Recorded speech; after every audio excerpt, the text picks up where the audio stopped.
My countrymen, there grows on me the realization of the unusual character of this occasion.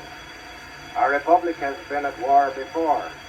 It has asked and received the supreme sacrifices of its sons and daughters, and faith in America has been justified. Many sons and daughters made the sublime offering and went to hell at graves as the nation's defenders. But we never before sent so many to battle under the flag in a foreign land. Never before was there the impressive spectacle of thousands of dead returned to find eternal resting place in the beloved homeland. The incident is without parallel in the history that I know. These dead know nothing of our ceremonies today. They sense nothing of the sentiment or the tenderness which brings their wasted bodies to the homeland for burial, close to kin and friends and cherished associations.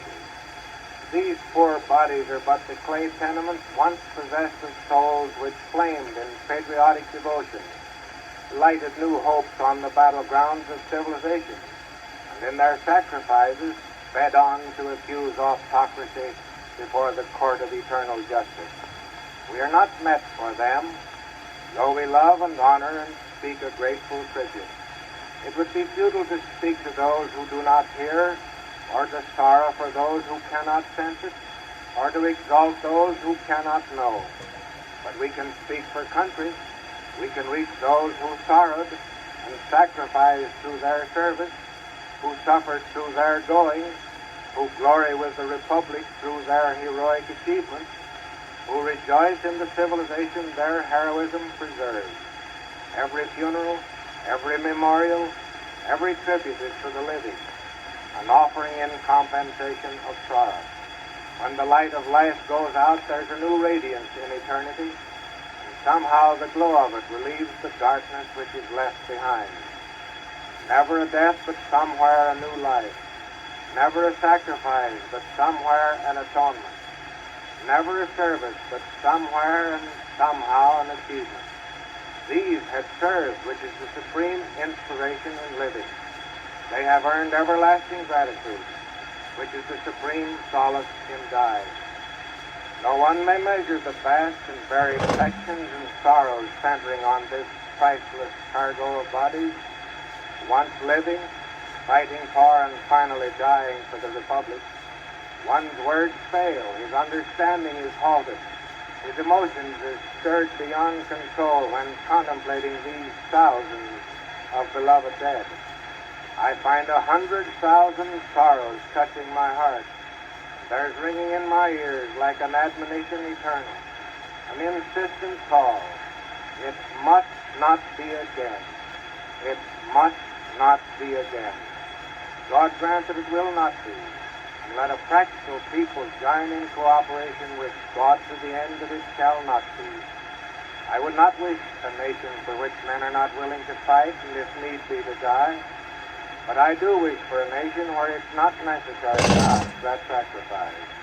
I do not pretend that millennial days have come, but I can believe in the possibility of a nation being so righteous as never to make a war of conquest, and a nation so powerful in righteousness that none will dare invoke her wrath.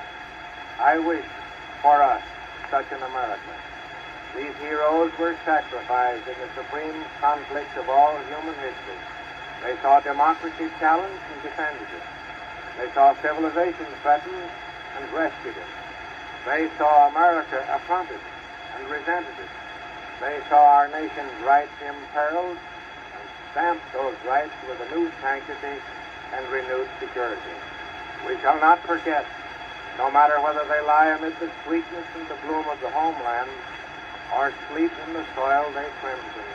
Our mindfulness, our gratitude, our reverence shall be in the preserved republic, the maintained liberties, and the supreme justice for which they died.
Gentlemen of the conference, the United States welcomes you with unselfish hands. We harbor no fears. We have no sordid ends to serve. We suspect no enemy. We contemplate or apprehend no conquest. Content with what we have, we seek nothing which is another's. We only wish to do with you that finer, nobler thing which no nation can do alone. We wish to sit with you at the table of international understanding and goodwill. In good conscience, we are eager to meet you frankly and invite and offer cooperation. The world demands a sober contemplation of the existing order and the realization that there can be no cure without sacrifice, not by one of us, but by all of us. I do not mean surrendered rights or narrowed freedom or denied aspirations or ignored national necessities. Our republic would no more ask for these than it would give. No pride need be humbled, no nationality submerged. But I would have emergence of minds, committing all of us to less preparation for war and more enjoyment of fortunate peace. The higher hopes come of the spirit of our coming together. It is but just to recognize varying needs and peculiar positions. Nothing can be accomplished in disregard of national apprehensions. Rather, we should act together to remove the causes of apprehension. This is not to be done in intrigue. Greater assurance is found in the exchanges of simple honesty and directness among men resolved to accomplish as becomes leaders among nations, when civilization itself has come to its crucial test. It is not to be challenged that government fails when the excess of its cost robs the people of the way to happiness and the opportunity to achieve. If the finer sentiments were not urging, the cold, hard facts of excessive cost and the eloquence of economics would urge us to reduce our armament. If the concept of a better order does not appeal, then let us ponder the burdens and the plight of continued competition. It is not to be denied that the world has swung along throughout the ages without heeding this call from the kindlier hearts of men.